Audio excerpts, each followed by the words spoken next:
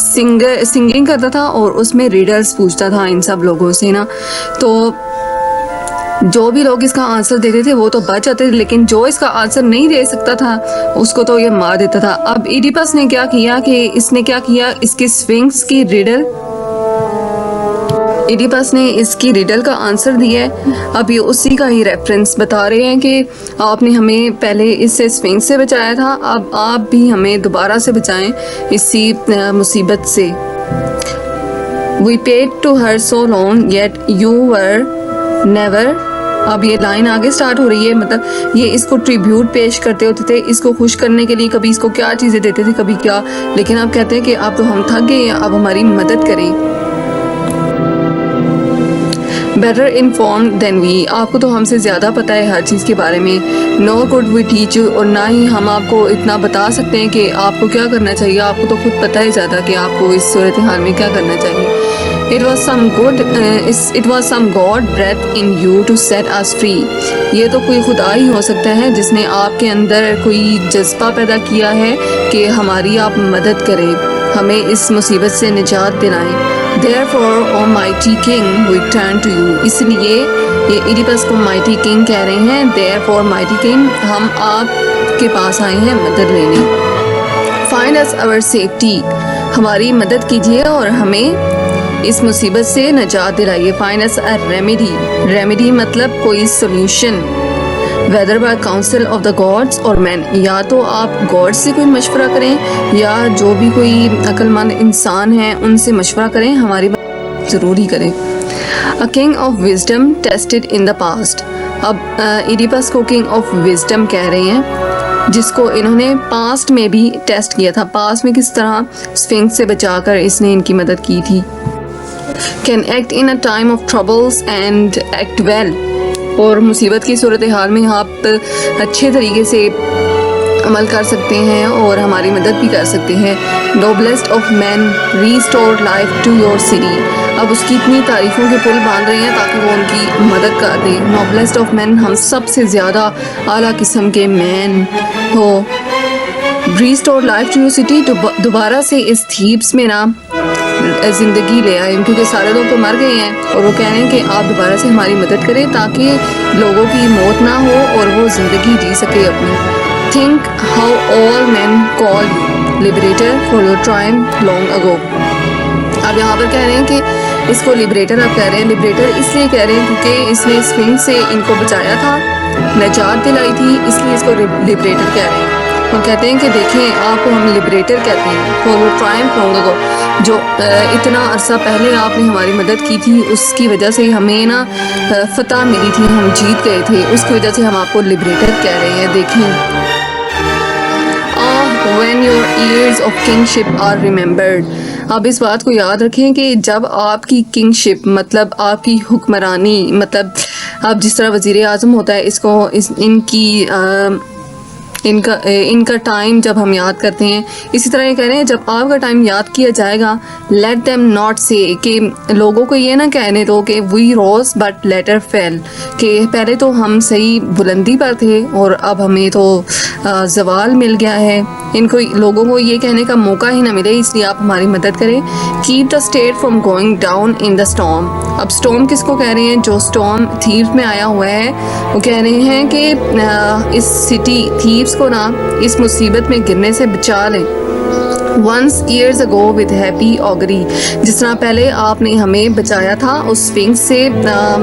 Riddle یہاں پر آگری کے طور پر یوز ہوئی ہے جو اس نے ریڈل کا آنسر دیا تھا. you brought us fortunate, آپ نے ہمارے لیے خوش قسمت ثابت ہوئے تھے. be the same again, دوبارہ سے اسی طرح ہو جاؤ اور ہماری مدد. No man questions your power to rule the land. کوئی بھی انسان آپ پر شک نہیں کرے گا کہ آپ نے کس طرح سے ہمیں بچایا, ہمیں اس مصیبت سے بچایا, جس طرح سے ہم کرتے رہتے ہیں. وزیر اعظم کے بارے میں ہم بولتے رہتے ہیں, اسی طرح یہ بھی کہہ رہے ہیں کہ آپ کے بارے میں کچھ بھی کوئی بھی نہیں بولے گا, ہم آپ کو اس بات کا یقین دلاتے ہیں. But rule over men, not over a dead city. لیکن اگر آپ نے رول کرنا ہے تو انسانوں کے اوپر کریں نہ کہ مردہ شہر کے اوپر. مردہ شہر کیسے ہوگا جب سب لوگ مر جائیں گے.